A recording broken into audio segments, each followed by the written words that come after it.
Everyone, it is story time. Every Sunday, at least during April, I'm going to make a story time video where I just talk about something that's in my life or affecting my life or just something that's happened to me or whatever. Just gonna sit here and talk, alright? Today's topic is being in a relationship with a Chinese girl, woman, girl, woman, whatever. I feel weird saying woman and man for some reason, even though I am a man, but I feel like a boy. Anyway, whatever. Being in a relationship with a Chinese girl. Right, so that's the topic. Recently, there's been a really big development in my life, and that is that I and Hillary have become homeowners in Beijing.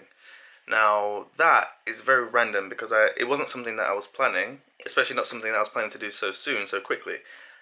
The way it happened, my word, the way it happened was an absolute nightmare. An absolute nightmare. I need an actual TV show to talk about how it happened.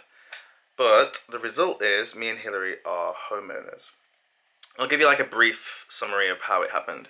Basically, me and Hillary made a plan. We were going to try and save up some money and then put a deposit down somewhere. That plan was going to take us about 2 years because houses in Beijing are super expensive and we don't exactly we're not rich, we're just like normal people.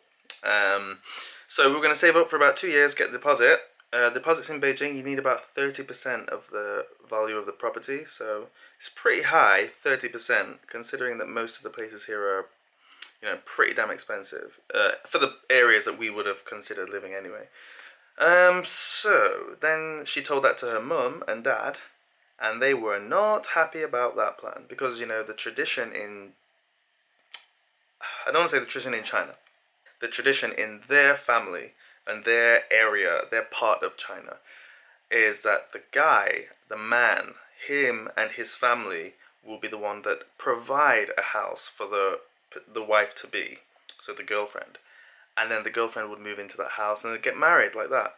So when Hillary's family heard that we were planning to save for a house together, they were absolutely furious. They were furious, furious. Like it was crazy. And that's actually, that clip of Hillary crying. It was part of that. I mean, there was a lot of phone calls, a lot of messages, a lot of words exchanged, and it was horrible. Horrible for me. Probably more horrible for Hillary because she had her entire family, like everyone, telling her how she shouldn't be with me and how she needs to find someone who can give her a house and like there was so much going on. Anyway, Hillary stuck by me. She didn't give in to the pressure. Well, we kind of did, but we didn't really. And yeah, so then Hillary's mum went on a mission and she started looking around everywhere for houses. By everywhere, not really everywhere, just around near where they live, which is miles away. Um, and then she found a house that was kind of, I don't want to say affordable, but like not like on the super expensive spectrum of the Beijing house price list. And yeah, so then she sent us some pictures. I went to visit it. Hillary sent me some pictures. She went to visit it. I looked at it and I thought, yeah, it looks good. It's not huge. It's 71 square meters. So it's not like very big, but it's enough for me and Hillary. And it would mean that we'd own somewhere at a decent price. Oh, and then a scramble came to get the money together. And, it was expected that I was just ready to buy a house. Like I had the cash just sitting in my account, which I don't. And then the secondary expectation would be that if I didn't have it, then my family must have it. So just ask your family for the money for the house. And that's not how it works, at least in my family, but I don't think it works like that for most of the UK. Like you don't just say, hey mom, I'm ready to buy a house. Give me the money. Thanks. Okay. And then just buy a house outright, no mortgage. So yeah, because as a foreigner, I wouldn't be entitled to get a mortgage in China. Um, and Hillary's not from Beijing, so she can't get a mortgage in Beijing. It's so weird. She could buy a house, but she'd have to have the cash to buy it outright. So yeah, there was that. And then we scrambled together some money, like various different sources, scrambled together some money. It's all, borrowed. It's not a mortgage, but it's all borrowed. And yeah, then we put our name down and we got this house, this apartment, sorry. Um, and like everybody I speak to about it, almost everybody is like, "Oh my God, be careful! Oh, it's dangerous and this and this." But You know, I have thought about this long and hard, and I figured that at some point in my life I would need to buy a house, right? If I was doing it back home, it would all be under my terms. Like I would choose where, I would choose when, and all this lot. Let's say that I didn't have anything, I would still have to do it all by myself. I would still have to save up, and then I'd have a mortgage for 25 years or something like that. The way that it's happened now in China is that I've got a home, and the money's come from all kinds of different places, but it's all going to be paid back in 2 or 3 years, and then 2 or 3 years later, I'll be debt free, and I'll own a home, and my income will be my money to do whatever I wish with, and yeah, if I think about it like that, it's not a bad thing in 2 or 3 years to own somewhere outright, and I didn't have any inheritance to put down on it or something like that. It's all like money that I would have just earned from here and whatever. So it's not a bad thing. So I understand people being concerned, because it wasn't all my choice and being pressured into it, being like technically forced into it. But it's like I've been here in China for 4.5 years, and I've been renting in this whole time. And rent prices from when I first got here 4.5 years ago compared to now, it's doubled. Rent prices have doubled. So at that rate, I would literally be paying somebody else for as long as I'm in China and never seeing that money again, never getting anything from it. So I guess, yeah, it's not a bad thing to own somewhere.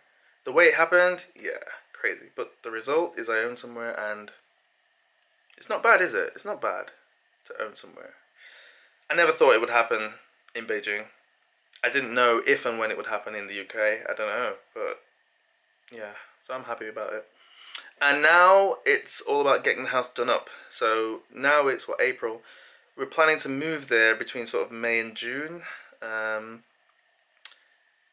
because of the lease on our current place for the rent, it's expired in July, and yeah. So that new apartment's all getting done up. Her dad's gonna do it because her dad does this for a living. He's a carpenter, something like that, along the lines of a carpenter. So he's literally right now he's there. I'll show you the clip. Ripping up everything in the new place, and he's gonna fit it out with new stuff according to a plan that we've kind of made together.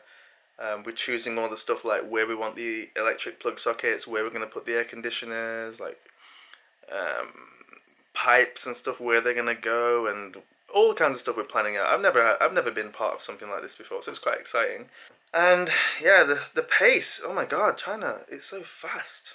If you're gonna be in a relationship with a Chinese person while living in China, believe me, it's your life is not going to be all your decisions. If you want it to be all your decisions, then you two are going to split up.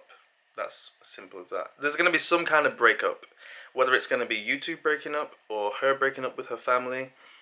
There's definitely going to be a breakup. So if you want to just play it cool, play it by the rules, yeah, there'll be a lot of stuff that's kind of pushed onto you, but none of it is going to be bad because they're all doing it to protect their little girl, to protect themselves. And you're not going to get conned or ripped off most of the time. I don't think so. It just may be like not at your pace, but to be honest, at my pace, I was just saying to my friend, at my pace, I would be 40 years old and I'll still be deciding what I'm going to do with my life. My pace has not exactly been the fastest. I'm going to be, yeah, anyway, I'll talk about my birthday when it's my birthday. But yeah, this year, like, time is flying, and I've not made any of those decisions that I thought I would have made years ago. So to have a decision made for me, I'm not gonna complain too much. Okay, I'm not gonna complain. But yeah, that's that. Whew.